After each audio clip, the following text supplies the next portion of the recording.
presented by SK Sharma।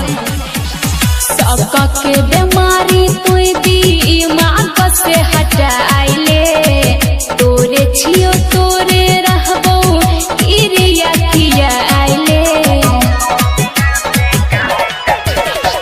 सबका के बीमारी तू दिमाग से हटाइले, तोरे छियो तोरे रहबो किरिया किया आइले।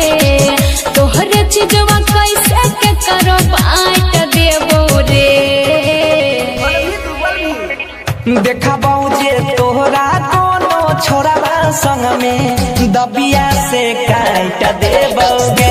अच्छा होगी देखा जे तोहरा कोनो छोराबा संग में दबिया से काट देबोगे।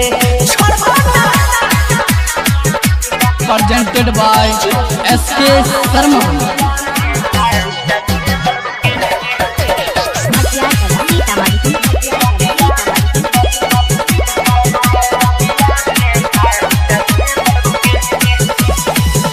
हमारा पछूठा इल्जाम तू लगाबै छी, दूसरा के कहला का पर खूबे गरियाबै छी।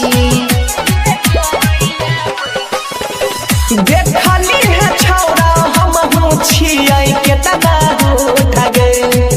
तोरे दे रिश्ता छौरी बोलबी जहिया झूठ गए। पल छलनी मुँह पर तोरा साइट देबो रे। देखा जे तोरा कोनो छोड़ाबा संग में दबिया से काट देबोगे। अच्छा होगी देखा जे तोरा कोनो छोड़ाबा संग में दबिया से काट देबोगे।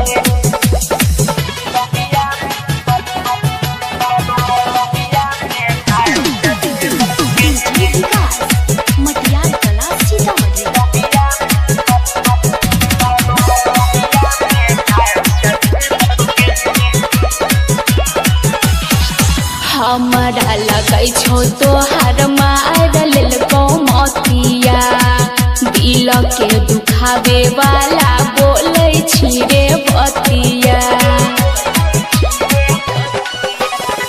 मुद गरमाइला तोहर देखी के इरादा, जान गेलियो छौरी हे गई में कर कुछ ज्यादा।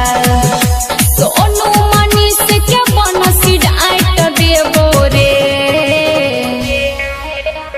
आ देखा जे तोहरा कोनो छोड़वा संग में दबिया से काट देबोगे। गे छौरी देखा जे